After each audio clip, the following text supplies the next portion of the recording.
But it's even worse. You've turned the People's Department of Justice into Trump's instrument of revenge. Trump orders up prosecutions like pizza, and you deliver every time.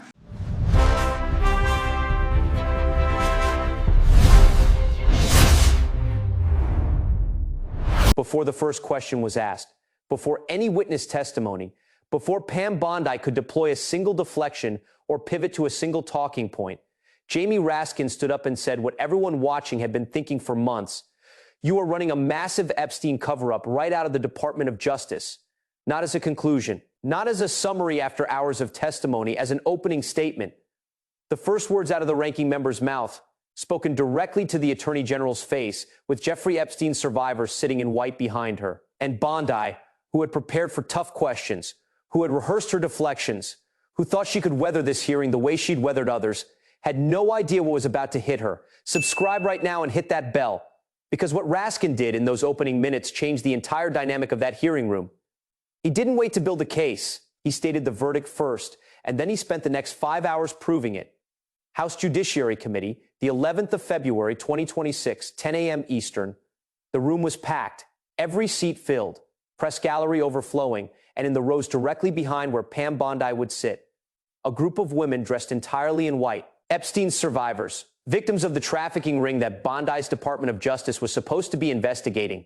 They weren't there as observers. They were there as evidence, physical, visible, undeniable evidence of who gets protected and who gets ignored in Bondi's DOJ. Chairman Jim Jordan gavelled the hearing to order. Standard procedure followed. Bondi was sworn in.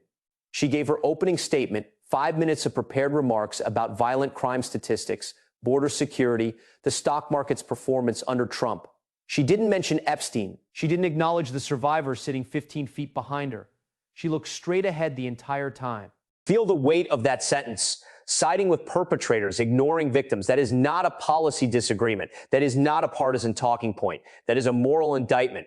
And Raskin wasn't speculating. He was stating what the record showed. What the released Epstein files demonstrated, what victims had testified, what the pattern of DOJ decisions had proven. Bondi had sided with the powerful, protected the connected, buried the evidence, and ignored the people who needed justice most. Raskin wasn't done. That will be your legacy unless you act quickly to change course.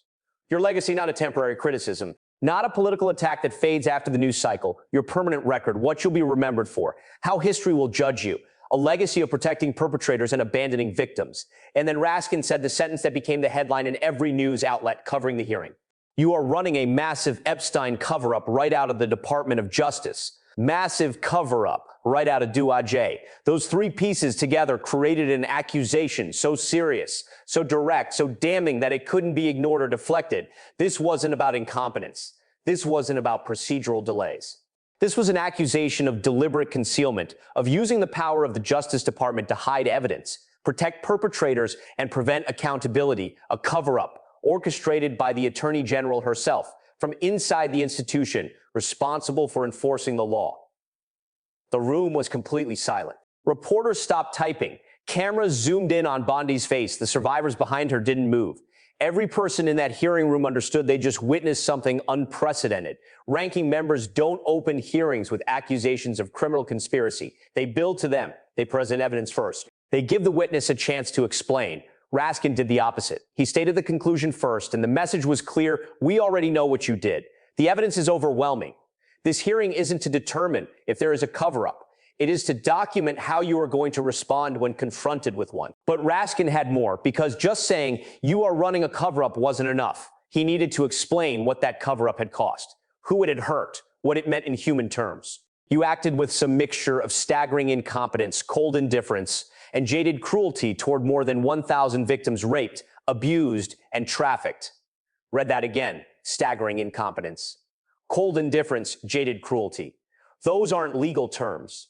Those are moral judgments, and each one was chosen precisely staggering incompetence because the DOJ's handling of the Epstein files was so bad, so error-riddled, so poorly executed that it couldn't be explained by simple mistakes. Cold indifference, because when victims came forward, when they demanded answers, when they begged for accountability, Bondi's DOJ didn't respond with compassion or urgency. They responded with bureaucratic delay and procedural roadblocks.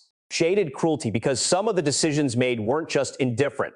They were actively harmful, releasing victims' names while redacting perpetrators' names, exposing survivors to harassment while protecting the powerful.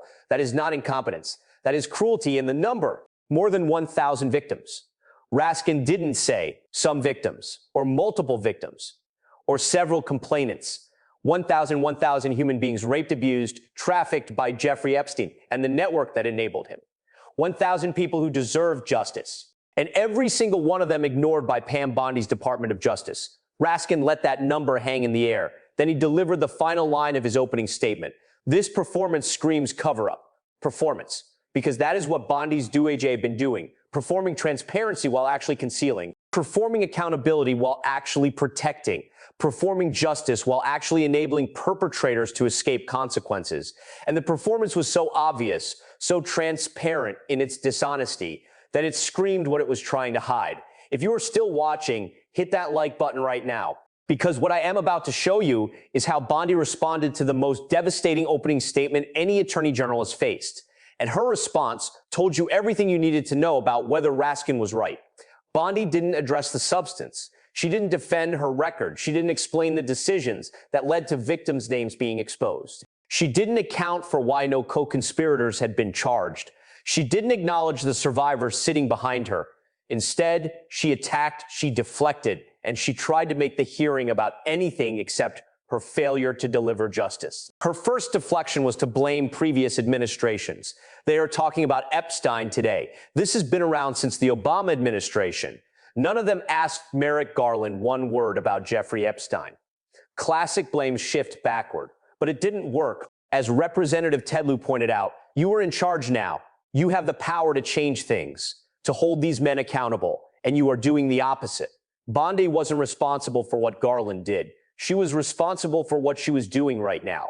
And what she was doing was continuing the cover-up. Her second deflection was to attack the questioners personally. When Raskin pressed her on refusing to answer questions directly, she called him.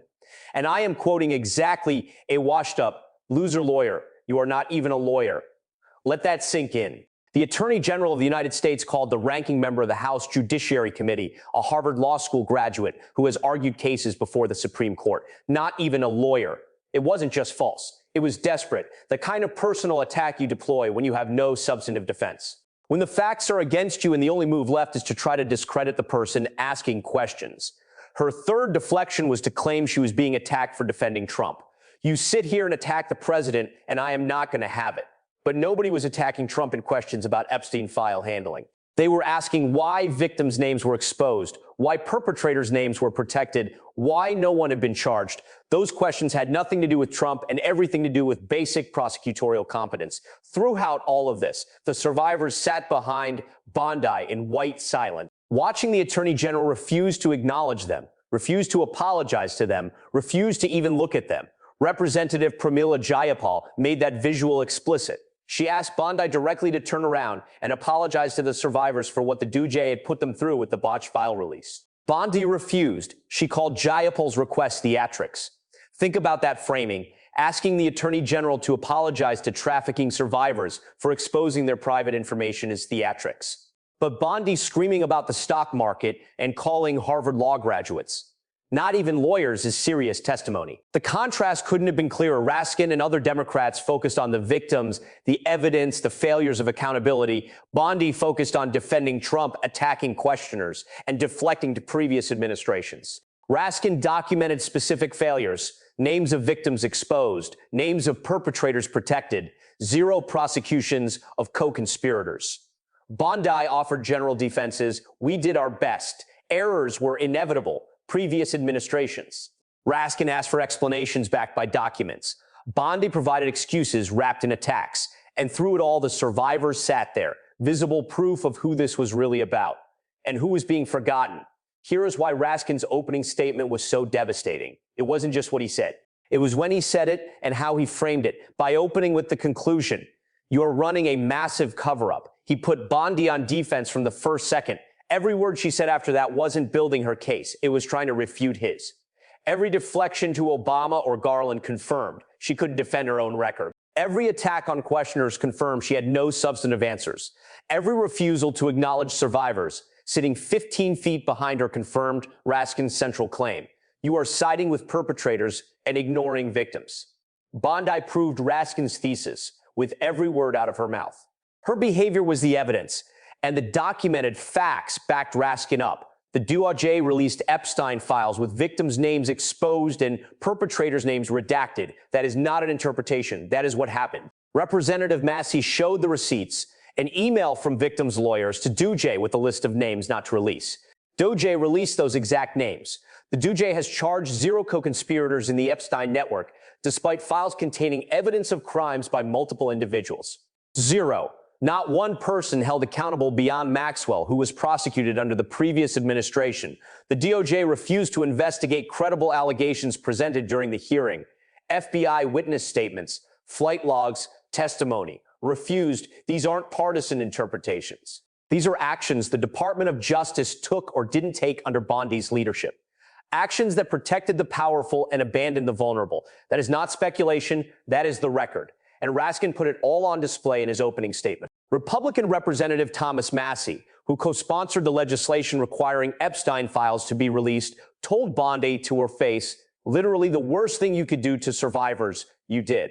This wasn't a Democrat attacking a Republican AG. This was the Republican who forced the files to be released, telling Bondi that she had betrayed the victims. Massey showed an email from victims' lawyers to DOJ listing names not to release. DOJ released those exact names while redacting others. How does that happen by accident? It doesn't. That is a choice. Bondi was responsible. Subscribe now because this story doesn't end with one hearing. The cover-up Raskin exposed is ongoing. The victims Bondi ignored are still waiting for justice. Accountability hasn't happened yet, but it can't happen without public pressure, without people watching, without evidence being documented and shared. Subscribe. Share this video. Make sure everyone knows what Raskin said and what Bondi couldn't answer. Raskin's opening statement will be remembered as the moment someone with authority finally said out loud what everyone could see. The Department of Justice under Pam Bondi is protecting Jeffrey Epstein's network instead of prosecuting it. That is not conspiracy theory. That is documented pattern of decisions favoring perpetrators over victims. Raskin put it on the congressional record in the first 5 minutes, before Bondi could prepare, before she could deflect, before she could shape the narrative. He stated the truth, massive Epstein cover-up, and everything that followed proved he was right.